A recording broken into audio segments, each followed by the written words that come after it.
Assalamualaikum warahmatullahi wabarakatuh. Balik lagi bersama Mimin di Juragan Film Channel. Bagaimana kabar kalian semua? Semoga diberikan kesehatan dan panjang umur. Amin. Di sini Mimin bakal menyajikan berbagai film dari musim durian hingga musim rambutan. Tak panjang lebar, Mimin langsung akan ke videonya. Tak panjang lebar, Mimin akan langsung ke videonya. Check it out.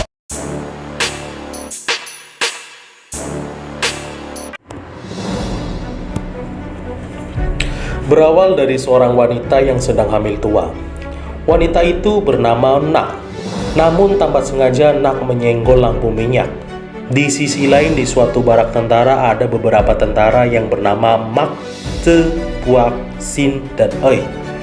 Kemudian Mak dan keempat orang tersebut menjadi teman dekat. Mak yang sudah menyelesaikan tugasnya akhirnya membawa keempat temannya ke rumah untuk bertemu dengan keluarganya. Anehnya saat mereka kembali ke kampung halaman, banyak warga yang menjadi takut hingga menghindari Mak. Dari sanalah Mak mulai bingung dengan apa yang terjadi. Sampai akhirnya Mak bertemu dengan Bibi Prek yang sedang mabuk. Bibi Prek menjelaskan kalau Nak sudah mati ketika melahirkan Dang. Mak pun kaget dan bingung mendengar hal itu. Malam harinya mereka pun tinggal di rumah bekas nenek Mak yang sudah meninggal. Selama beberapa hari mereka sering mendapatkan hal yang ganjil, terutama di rumah Mak.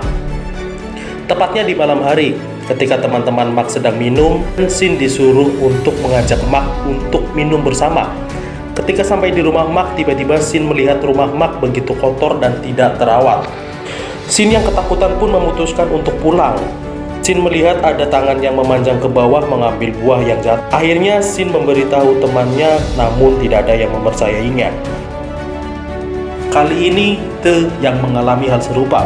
Te melihat mayat tersebut memakai cincin yang sama dengan dipakai Nak. Karena ketakutan, Te pun melarikan diri. Namun sialnya ketika lari, dia menabrak sarang lebah dan disengat sampai mukanya pada bengkak. Sehingga dia kesulitan menjelaskan apa yang dia lihat kepada teman-temannya.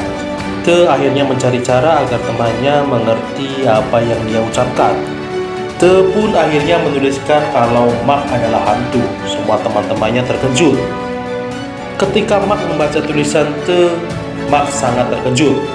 Mak pun menghampiri Nak dengan sedikit marah. Teman-teman Mak melihat Mak dari kejauhan. Ketika Sin membaca tulisan Te, ternyata tulisan itu tidak bertuliskan Nak adalah hantu, tapi bertuliskan Nak itu jorok. Padahal tadinya tulisan itu menyatakan Nak adalah hantu. Pada malam harinya anak Bibi Prek mengabarkan kalau Bibi Prek meninggal karena sudah memberitahu Mak tentang Nak. Puak dan Oi menjadi ketakutan dan khawatir dengan nasib Te dan Sin yang sedang ke rumah Mak untuk memberitahu kebenaran tentang Nak. Puak dan Oi segera menuju rumah Mak untuk menyelamatkan Sin dan Te. Saat mereka mau kembali, Nak menyuruh mereka untuk makan malam bersama. Semua teman-teman Mak tampak heran karena hidangan yang disajikan berupa daun kering dan ulat. Teman-teman Mak pun terpaksa makan hidangan tersebut.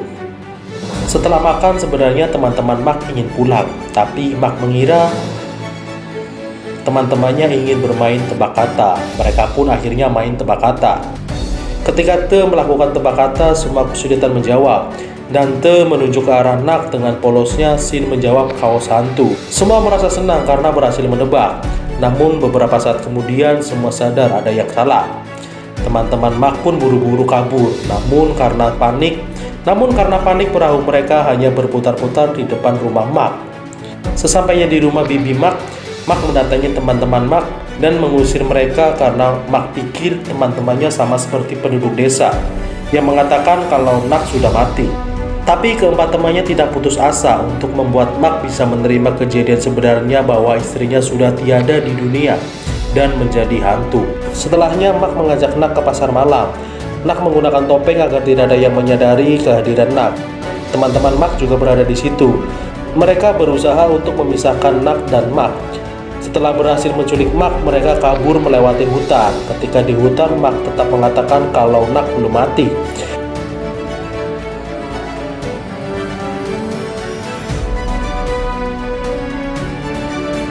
Dan pergi meninggalkan keempat temannya. Teman-teman Mak mencari Mak dan menemukan ceceran darah. Dan ternyata itu adalah darah Mak. Te merasa ada yang tidak beres. Te pun menyimpulkan maklah yang sebenarnya hantu. Te teringat kalau mayat yang ditemukannya memakai cincin di jari manis sebelah kiri, dan itu merupakan cincin kawin yang pasti dipakai juga oleh Mak.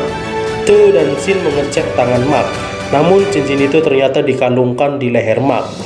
Te pun melemparkan beras suci ke arah Mak, dan Mak merasa kesakitan. Semua teman Mak lari meninggalkan Mak karena mengira Mak lah hantunya.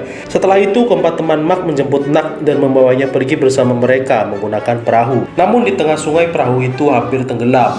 Mereka pun membuang semua barang di perahu termasuk dayung. Puak pun memarahi Te karena membuang semua dayungnya. Tiba-tiba Te melihat Mak. Mak pun menghampiri mereka dan naik ke atas perahu. Mak menjelaskan kalau dia masih hidup. Te pun bertanya siapa hantu sebenarnya. Tiba-tiba Ei menjatuhkan cincin yang mirip dipakai mayat. Te pun menendang Ei dan berusaha lari karena mengira dialah hantunya.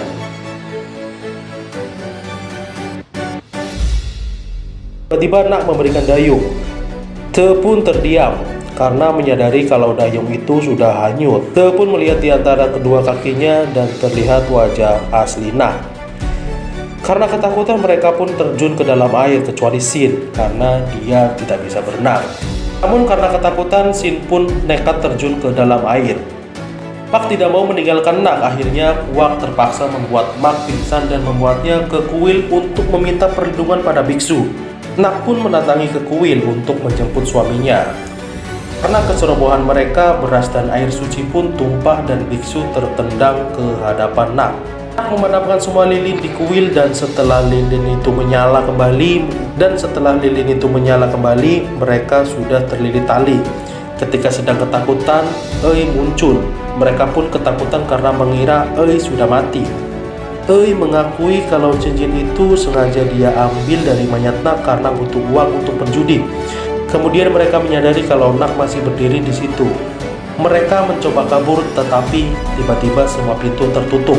Ketika mereka mengira Nak sudah pergi, ternyata Nak menggantung di langit-langit kuil. Te dan teman-temannya pun menjelaskan pada Nak kalau hantu dan manusia tidak bisa bersama. Tangan Nak kembali memanjang untuk menghampiri Mak dan meminta maaf kepada Mak karena telah membohonginya. Tapi Mak tidak merasa dibohongi karena Mak sebenarnya sudah mengetahui kalau istrinya sudah mati. Meskipun begitu, Mak jauh lebih takut hidup tanpa Nak. Keduanya pun berurai air mata untuk berdamai dengan keadaan yang harus mereka terima. Begitupun teman-teman Mak juga berlinang air mata menegaskan persahabatan mereka dan bersumpah untuk tidak pernah meninggalkan satu sama lainnya.